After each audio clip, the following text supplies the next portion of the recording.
আসসালামু আলাইকুম, hi everyone, welcome back to another video. আশা করছি আল্লাহর মধ্যে তোমরা সকলে অনেক ভালো আছো। আজকে আমি টেন্সের নতুন একটি লেসন নিয়ে আসছি, আর আজকে আমরা জানবো ফিউচার ইনডেফিনিট টেন্স নিয়ে। আই হোপ লেসনটি খুব interesting, so you will watch the video before ending. So let's get started.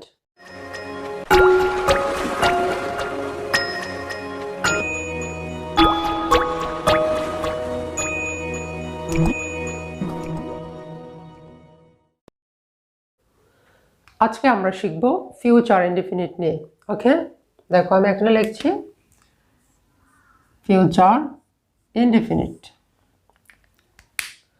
প্রথমত আমাদেরকে জানতে হবে ফিউচার ইনডেফিনিট টেন্স কাকে বলে, অর্থাৎ যে টেন্স দ্বারা ভবিষ্যৎকালে কোনো কাজ করা বা ঘটা বোঝাবে সেই ধরনের টেন্সগুলোকে ফিউচার ইনডেফিনিট টেন্স বলে।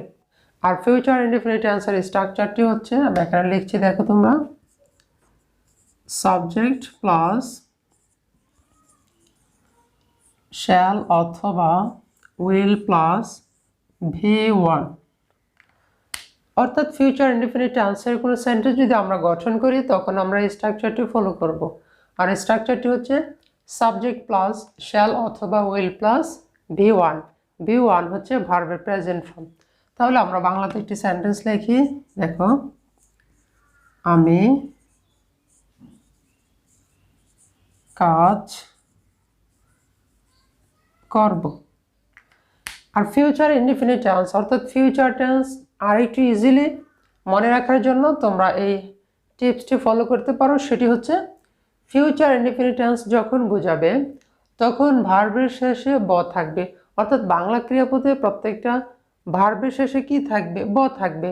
যেমন কাজ করব, খাইব, ঘুমাবো, হাঁটবো, খেলবো, এক্সারসাইজ করব। অর্থাৎ যত ভার্ব আসবে প্রত্যেকটা ভার্বের শেষে কি থাকবে? ব থাকবে। তাহলে আমি কাজ করব এই সেন্টেন্সটা হচ্ছে ফিউচার ইনডেফিনিট। এটাকে যদি আমরা ইংলিশে ট্রান্সলেট করি তাহলে প্রথমে কি করতে হবে? প্রথমে আমাদেরকে সাবজেক্ট লিখতে হবে। তাহলে এখানে সাবজেক্ট কি? আমি। আমি ইংরেজি হচ্ছে আই, তারপরে শ্যাল অথবা উইল। ট্র্যাডিশনাল ইংলিশ গ্রামারের মধ্যে শ্যাল অথবা উইলের ব্যবহারটা একটু বেশি প্রচলন ছিল, কিন্তু মডার্ন ইংলিশ গ্রামারের মধ্যে এই শ্যালটা তেমন ইউজ করা হয় না, উইলটা অলওয়েজ ইউজ করা হয়।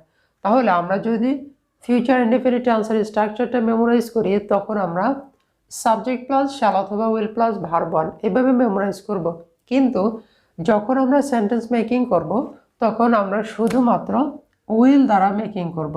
অর্থাৎ সাবজেক্টের পরে উইল, তারপরে V1। তাহলে প্রথমে সাবজেক্ট, তারপরে কি বসবে? উইল, তারপরে V1 হচ্ছে কাজ করব। কাজ করব ইংরেজি হচ্ছে কি? ওয়ার্ক। তাহলে দেখো সেন্টেন্সটি কি হয়েছে? আমি কাজ করব, এটা ইংরেজি কি হয়েছে? I will work. ওকে, আচ্ছা, তোমরা যদি এই সেন্টেন্সটি বোঝো তাহলে আমি কয়েকটা সেন্টেন্স তোমাদেরকে এক্সারসাইজ দিচ্ছি। তোমরা এই সেন্টেন্সগুলো কমেন্ট বক্সে আমাকে জানাবা। ওকে, ফার্স্ট ওয়ান হচ্ছে আমরা পড়ব। সেকেন্ড ওয়ান হচ্ছে তারা খেলবে। তোমরা যদি আজকের লেসনটি এবং আজকের সেন্টেন্স স্ট্রাকচারটি ভালোভাবে বুঝে থাকো তাহলে এই দুইটা বাংলা সেন্টেন্সের ইংরেজি ট্রান্সলেট করো।